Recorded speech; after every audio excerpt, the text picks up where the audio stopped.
오늘은 나는 월급날 비트코인을 산다의 저자이신 봉현이 형님을 모시고 이야기를 나눠보도록 하겠습니다. 봉현님 안녕하세요. 네, 안녕하세요, 웅달님. 오랜만에 뵙습니다. 네, 봉현님 뭐 오랜만에 나오셔서 셀프 소개 한번 해주시면 좋겠습니다. 안녕하세요. 저는 봉천동의 현인 봉현이 형이라는 필명으로 나는 월급날 주식을 산다, 나는 월급날 비트코인을 산다라는 두 권의 책을 쓴 작가고요. 그 10년 정도 제가 회사를 다녔고 이제 적립식으로 우량 자산이라고 생각하는 것들을 꾸준히 모았고 아직까지 팔지 않고 그래서 지금은 흔히 말하는 뭐 이제 한 세미파이어 정도라고 표현을 할게요. 제가 뭐 아예 놀 정도의 뭐 부자나 이런 건 아니고요. 그냥 제가 하고 싶은 일을 좀 도전하기 위해서 현재는 회사를 나온 상태입니다. 그러니까 이게 파이어라는 게 기준이 참 다양한 것 같은데 어떤 네네. 분들은 진짜 그 통계청 자료 같은 거나 뭐 금융가의 그 노후 그런 리포트 보면은 네. 뭐 1인 가구는 월 250, 네. 뭐 2인 가구는 350, 뭐 이런 식으로도 네. 해서 그거 기준으로 파이어를 달성했느냐 안 했느냐도 나오고 네네. 또 어느 분들은 조금 더 해서 뭐 500만 원, 1000만 원이 될 수도 있고 이렇잖아요. 맞아요. 근데 제가 볼 때 뭐 봉현님께서는 네. 뭐 이 정도 수준은 넘으신 건데 자아실현도 있으신 거고. 네, 뭐 자아실현도 그렇고요. 그리고 사실 돈이 얼마가 있다 이런 것보다는 그냥 그 사실 기준이 너무 모호하잖아요. 부자의 기준이 뭐 100만 달러를 갖고 있으면 부자냐 아니면은 그렇죠. 뭐 이게 너무 조건은 사실 좀 다양한데요. 제가 뭐 돈을 많이 벌어서 나왔다라기보다는 결혼을 안 한 상태라서 이 정도 금액이면 적어도 제가 30대 중반 가장 지적인 순간에 하고 싶은 일에 한 2년 정도는 도전할 수 있겠다 라는 정도의 생각이 들어서 지금 회사를 나온 지 한 3개월 정도가 된 상태고요. 네, 뭐 여러 가지 제 기준에 우리나라에 또 좀 도움이 될 수 있는 또 디지털 자산을 대중화하는데 그리고 또 비트코인을 뭐 개인적으로 보관하고 개인 지갑에 보관하고 또 이동하고 이런 것들에 대한 필요한 콘텐츠들도 만들고 뭐 그러면서 좀 지내고 있습니다. 디지털 그 자산에 대한 네. 관심이 너무 크셔가지고, 네. 그러니까 요즘 그런 트렌드가 많이 생겨서 많은 분들이 이제 비트코인이나 뭐 이더리움이나 등등 네네. 투자하는 것에 대해 관심도 많으신데, 네. 심지어 국민연금도 최근에 막 MSTI, 샀잖아요. 네, 마이크로 주식 스트레티지 엄청 샀더라고요. 네, 한 460억 정도 된다고 하더라고요. 와, 그렇게 샀는데 거기서 저는 더 나가서 네. 봉현 형님은 이제 지갑을 아예 만드시잖아요. 지금 뭐 만든다라고 표현하는 게 맞을진 모르겠지만 오픈소스 이제 디바이스랑 오픈소스 소프트웨어를 가지고 좀 최적화된 지갑을 만들기 위해서 좀 고군분투하고 있습니다. 그러니까요. 이 정도 열정과 실천은 제가 보지 못했던 것 같아요. 아, 그런가요? 네, 뭔가 좀 그냥 단순히 비트코인 관련된 소식만 정리해서 전달 드리는 것도 물론 가치가 있지만 또 한국에 사실 인프라가 좋지가 않아요. 네. 이게 사람들이 우리나라가 뭐 IT도 발전돼 있고 뭐 통신이나 이런 것들이 은행이나 이런 것들이 좋으니까 뭐 좋구나 잘하는구나라고 생각하지만 실제로 제가 느끼기에는 디지털 자산의 만큼에 있어서는 이 정부의 사실 어떤 그런 규제 같은 부분들도 있고 민간에서도 사실 되게 좀 대부분이 이제 거래소 안에서 단순하게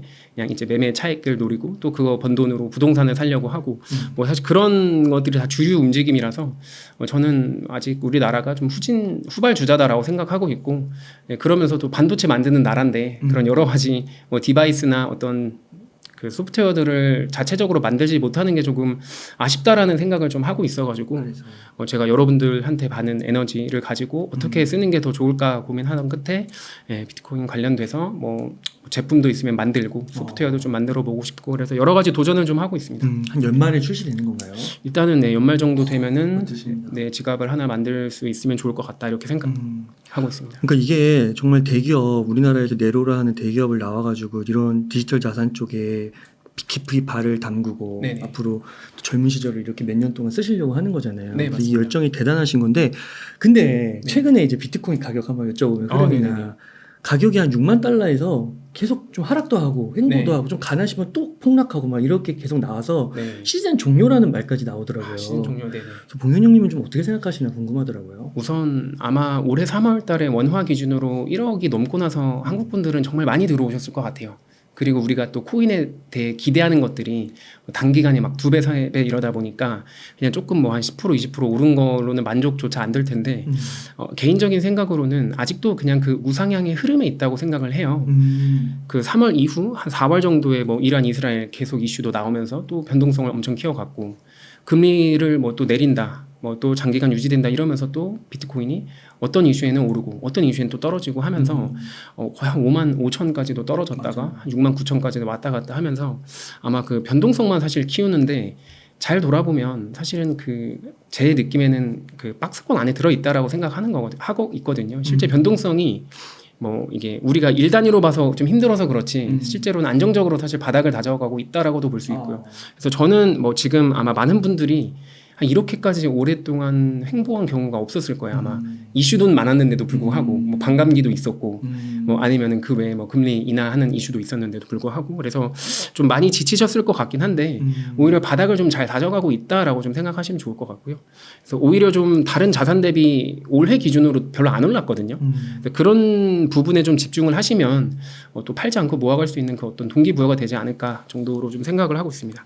그러니까 그 전문가분들 그 투자 시장에서 오랜 경험을 갖고 계신 분들 말에 의하면 투자 시장에서 어려운 거는 상승이나 뭐 폭락이나 이런 게 아니라 네네. 폭락도 아니고 횡보가 제일 힘들다고. 너무 힘들 거예요. 네네. 그러니까 지금이 좀 그런 시기라고 보시는 건가요? 네, 실제로 그런 시기고 아마 대중분들의 관심도 지금 많이 떨어져 있을 그러니까 거예요. 거래량도 엄청 줄었다고 그래요. 네, 거래량도 많이 줄어 있는데 그냥 단순히 저의 투자 경험을 복기해 보면 남들이 관심이 없을 때 꾸준히 많이 모으고 이랬던 것들이 좀 시간을 지나고 보면은 더 좀 긍정적이었던 부분들이 있어가지고 아마 여러분들도 그렇게 생각하시면 좀 좋지 않을까. 그래서 이게 뭐 대세 상승이 끝났다거나 뭐 그런 것보다는 이 계단식 우상향의 흐름에 있고 아직도 여전히 그 흐름에 있고 그 흐름은 깨지지 않았다 정도로 저는 보고 있습니다.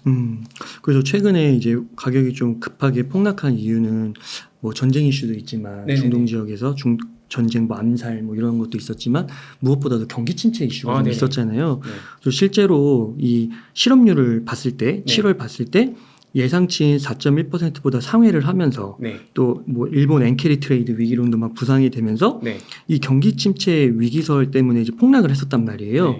혹시 경기 침체에 대해서는 좀 어떤 의견을 갖고 계세요? 사실 그냥 생활인으로서 봤을 때 경기가 좋다고 느껴지시나요? 지금 안 좋잖아요. 네, 그냥 뭔가 이렇게 지표들은 사실 뭐 어떤 거는 또 좋게 나오면은 그거에 반응해서 또 오르고 또 하나의 지표가 또 잘 안 좋게 나오면 다시 또 반응해서 떨어지는데 개인적인 생각으로는 경기가 언제 침체가 발생하더라도 좀 이상하지 않은 상황이라고 생각을 해요. 솔직히 말씀드리면 그만큼 안 좋게 봤다는 거죠. 네, 실물 경제를. 이미 실물 경제는 안 좋은 상태인데 뭔가 그냥 우리가 흔히 말하는 뭐 돈풀기를 통해서 모르핀을 꽂아가지고 괜찮은 것처럼 보이게 계속해서 이렇게 마사지하는 느낌이 좀 들어가지고 그냥 어떤 시점에 돼서 갑자기 지표가 안 좋게 나오고 사람들이 경기 침체가 시작됐다 이러면은 이제 우리가 흔히 말하는 위험 자산으로 분류되는 자산들은 한 번에 다 빠지고 또 한 며칠 있다 다른 지표가 좀 괜찮게 나오면 우려가 너무 심했다 이러면서 반등하면서 오히려 이런 그 어떤 작은 지표들 때문에 사람들이 투자하는 게 더 어렵다 생각하는데 저는 기본적으로 그 경기는 언제든지 뭐 침체가 오든 아니면 어떤 위기가 오든 현재 기준으로는 각국 정부에서 어쨌든 돈을 풀어서 좀 해결하거나 또는 경기 침체가 실제 해결은 안 되더라도 해결된 것처럼 보이게 하기 때문에 자산 시장은 또 반대로 오를 수가 있어서 그런 거를 좀 보면서 투자하기보다는 좀 본질을 보면서 투자하면 되지 않을까 그렇게 생각. 갑자기 든 생각인데 어제부터 환율이 네. 훅 떨어졌잖아요. 폭락을 네네. 하더라고요. 그러니까 네. 어떻게 워낙 강세인 거잖아요. 네네 맞습니다. 그래서 1,380, 막 1,400원 비슷하게 갔다가 1,330원, 네네. 지금 20 몇 원인가? 뭐 아무튼 되게 많이 떨어졌더라고요. 많이 떨어졌어요. 그러면은 이게 어떻게 보세요? 이런 흐름들은 유리하다고 보세요? 비트코인 투자에 있어서? 그러니까 뭐 환율 같은 경우는 사실은 너무 이게 예측이 안 되는 영역이라서 저도 회사를 다녔지만 그 환율 예측은 그 회사 안에 있는 어떤 그런 경제 뭐 연구소 같은 거에서 뭐 단기, 중기, 장기 하더라도 전 제 기준엔 다 틀렸다라고 생각하고 있어가지고 이거는 뭐 당연히 지금 달러 가격이 떨어졌으니까 이제 우리나라 입장에서는 뭐 원화 가치가 올라간 거니까 긍정적으로 볼 수는 있지만 뭐 이게 장기화될지 어떻게 될지는 솔직히 잘 모르겠어요. 알 수가 없다 생각하고 그 환율 같은 이제 맞출 수 없는 것들을 좀 집중하기보다는 그러니까 말씀드린 대로 본질에 좀 집중해가지고 뭐 저희 본질은 잘 아시겠지만 뭐 수요가 지속되고 공급이 좀 제한적인 것들 위주로 자산을 모은다. 그리고 가격이 떨어지면 펀더멘털이 변동이 없다면 더 모은다. 뭐 조금 이런 단순한 투자를 하고 있기 때문에 오히려 이렇게 굉장히 미시적인 것들을 보면서 대응하는 게 사실 더 힘들 것 같아요. 지금 투자 시장에서는요. 그래서 그냥 큰 그림을 그리시고 그거에 벗어나지 않는다면 그냥 그렇게 좀 모아가는 투자를 하시는 게 좋지 않을까요? 네. 그러니까 이게 보니까 한국 주식시장하고 미국 주식시장하고 좀 이렇게 비교해서 말씀하시는 분들 이야기 들으면 네. 한국 주식시장은 이제 좀 많은 분들이 얘기하는 게 단타에 적합하다. 그렇죠. 근데 사실 이렇게 환율이 우리나라가 갑자기 강해지면 이제 우리나라 시장이 좋다고 얘기해서 이제 투자를 하라고 막 말씀하시잖아요. 근데 이게 사실 되게 단타적인 관점일 수도 있다는 거죠. 네네 그렇기도 하고 뭐 실제로 환율은 떨어졌지만 코스피가 그래서 3천 넘었나요? 아, 그런 건 아니죠. 네, 또 큰 흐름은 아니고 특정 섹터들만 이 시장이 주목받는 것들만 또 오르고 있기 때문에 좀 그런 어떤 굉장히 지엽적인 지표를 가지고 뭔가 투자를 하는 게 아마 한두 번은 뭐 맞추실 수 있을 것 같은데 뭐 저도 제 나름 그 회사 생활하면서 투자를 많이 해왔지만 예, 보통 그런 경우에 길게 봤을 때 결과가 좋지 않았던 것 같아요. 그러니까 봉현님께서 앞에서도 말씀해주셨지만 우량자산에 팔지 않고 계속 모아오셨다 했잖아요. 네네네. 그래서 파이어, 세미파이어까지 하신 거고. 뭐 세미파이어라고 표현하겠습니다. 네네. 그러면 그 지금 이제 중장기적으로 바라봐셔야 된다고 했는데 네. 일각에서는 지금 이제 비트코인 가격이 지지부진하니까 네. 호재가 없다. 네네. 그런데 그러면 혹시 앞으로 중장기적으로 볼 수 있으려면 그래도 뭔가 기대되는 미래 네. 호재가 있어야 되잖아요. 뭐 네네. 그런 것들이 좀 있을까요? 우선 좀 한 중장기적으로 봤을 때 뭐 법정 통화의 가치가 뭐 훼손되는 그 어떤 모든 이슈에 있어서 사실 비트코인이 좀 반대되는 입장을 갖고 있으니까 주목받을 수밖에 없을 것 같고요. 지금 제가 그냥 좀 근시안적으로 그래도 좀 기대고 좀 주목하고 있는 이슈 중에 하나는 뭐 금리 인하하는 건 다들 이제 기대하고 있으니까 그건 좀 제외를 하고 지금 미국 부채가 35조 달러 정도 되고 이제 제가 정확하게 기억하는데 2019년 말 코로나 전에 한 3조 정도였었거든요. 23조 달러 정도. 그러니까 지금 부채 50%가 늘어나는데 이제 8년밖에 안 걸렸어요. 바이든이랑 이제 트럼프 전 대통령 기간 그 동안. 앞에 또 한 백년 100년 정도 있는 건데. 있었는데 그래서 그 지금 부채 한도가 2025년 1월 달에 다시 상한에 대해서 이제 기한을 연장할지 협의를 해야 되거든요. 근데 그게 이제 올해 말 정도 이제부터 이제 이야기가 나올 거라서 좀 그런 단기적인 이제 법정 통화 전통적으로 뭐 이제 엔화든 달러든 그 법정 통화의 가치가 좀 훼손되는 이슈들이 부각될 때마다 사실 비트코인이 계속해서 좀 주목을 받을 수밖에 없다 생각을 하고 있고요.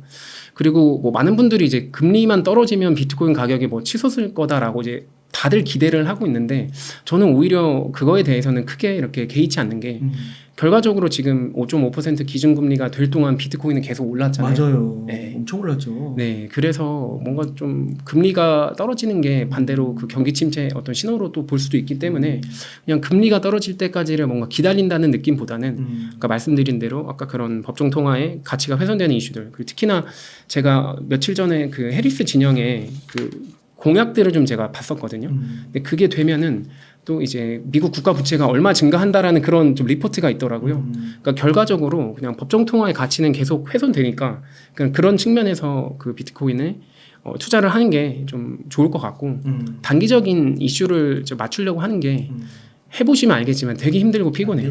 네, 힘들고 피곤해서 좀 그렇게 보시면 좋지 않을까 정도 생각하고 있고요.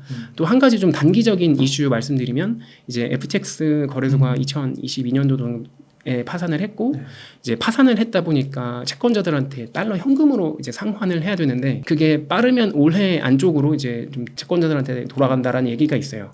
근데 이제 그게 대충 규모가 비트코인으로 따지면 한 5만 개 이상 되는 규모거든요. 금액으로 따지면. 물론 이제 그게 전부 다 비트코인으로 들어오는 건 아니겠지만.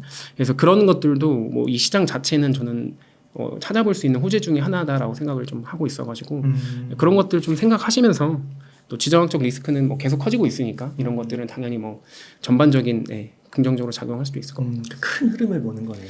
아무래도 큰 흐름을 좀 봐야지 긴 호흡으로 투자를 할 수 있을 것 같아요. 그냥 단순히 뭐 금리가 떨어질 때까지만 뭐 들고 있다 팔겠다 이런 식으로 접근해버리면 원하던 움직임이 그때 안 나올 수도 있고 나오더라도 생각보다 약할 수도 있고 또 반대로 갈 수도 있고 그런 대응할 방법 자체가 없어지잖아요. 그래서 공감합니다. 네.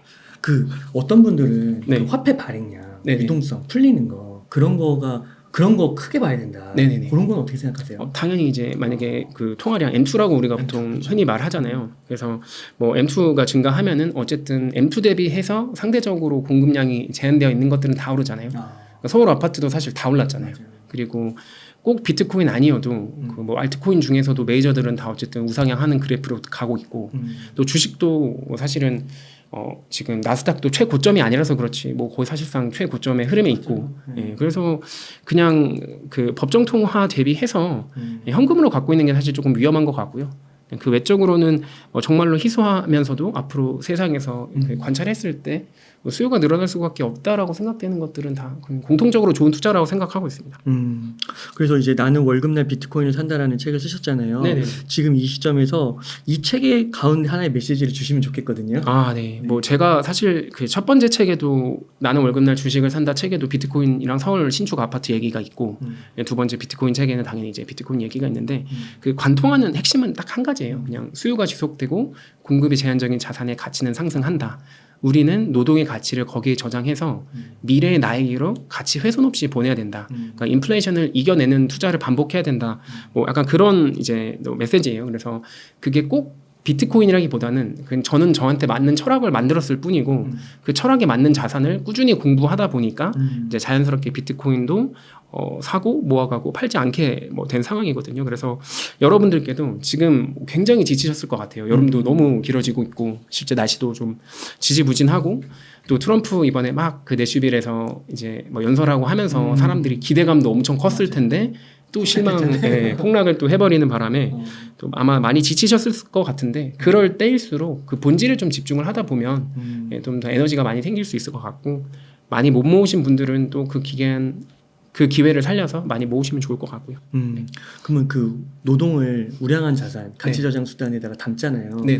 그러면 그 중에 비트코인이 들어가는 거고 네. 혹시 또 들어갈 만한 게 있을까요? 저는 그 사실 개인 투자는 비트코인이 좀 많이 집중돼 있고 AI 관련된 종목들 좀 쌀 때 많이 샀던 것들 들고 있지만 근본적으로 공급량을 함부로 늘릴 수 없는 자산이라고 한다면 다 좋은 투자라고 일단 전반적으로는 좋은 투자라고 생각을 해요. 대신에 거기서 예를 들어서 물가가 우리가 1년에 제가 체감하는 건 한 7% 정도 오른다라고 생각하고 항상 투자를 하는데 그 이상을 해칭하면 잘한 거고 그만큼만 해도 잘한 거고요. 네, 그렇게 좀 생각하고 있습니다. 아, 연평균 수익률이 7% 이상은 나와야 되는 거네요. 제가 생각했을 때 인플레이션을 해칭했다라고 표현을 하려면 10년에 무조건 2배는 올라야 되는 것 같아요. 10년에 2배. 네, 최소 그게 2배. 딱 1년에 7% 정도 되는 거예요. 한 7. 몇 % 하면은 아마 그 정도가 나올 것 같아요. 그 72 법칙 72 뭐 법칙으로. 이렇게 해가지고. 그러네요. 네, 그래서 많은 분들이 그냥 막 예적금 해서 한 4% 3% 받아서 나는 지켰다라고 생각하지만 사실상 구매력 기준으로는 2% 정도가 까진 거고 그게 복리로 되면은 차이가 커지는 거죠. 그렇죠.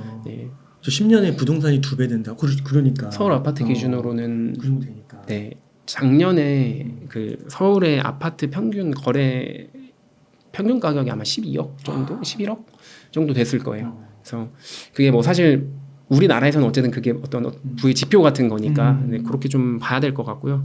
그래서 저 같은 경우는 앞으로 10년을 내다보고 투자를 할 때도 서울 아파트가 10년 뒤에는 평균 거래가 한 20억 정도 될 거다. 맞아요. 네, 그래서 그 정도 생각하고 생각하고 건 아닌 것 같아요. 네네네. 그냥 물가만큼 오르면 냉면 가격 오르는 것만큼만 올라도 사실 그 정도 오를 수밖에 없기 때문에 아마 그런 식으로 좀 투자를 접근해야지 그냥 단순하게 내가 이만큼 벌면 이제 끝냈어. 나 이제 투자 안 할 거야. 이런 개념이 아닌 것 같아요. 그래서 좀 이 흐름 자체를 과거에는 우리가 투자 없이도 사실 잘 살 수 있었는데 이제 부를 지키기 위해서라도 일단 투자는 해야 되고 또 돈은 개인 사업이나 여러 가지로 좀 벌어야 될 것 같고 그렇게 생각합니다. 그러네요. 진짜 이게 또 투자는 또 잃을 그런 리스크도 포함되는 거니까. 아, 맞습니다. 수익률이 물가 해칭 플러스 그런 리스크에 대한 보상도 들어가야 되는 거니까. 네, 그래서 7%. 더 조심해야 될 것 같아요. 아, 좋습니다. 네.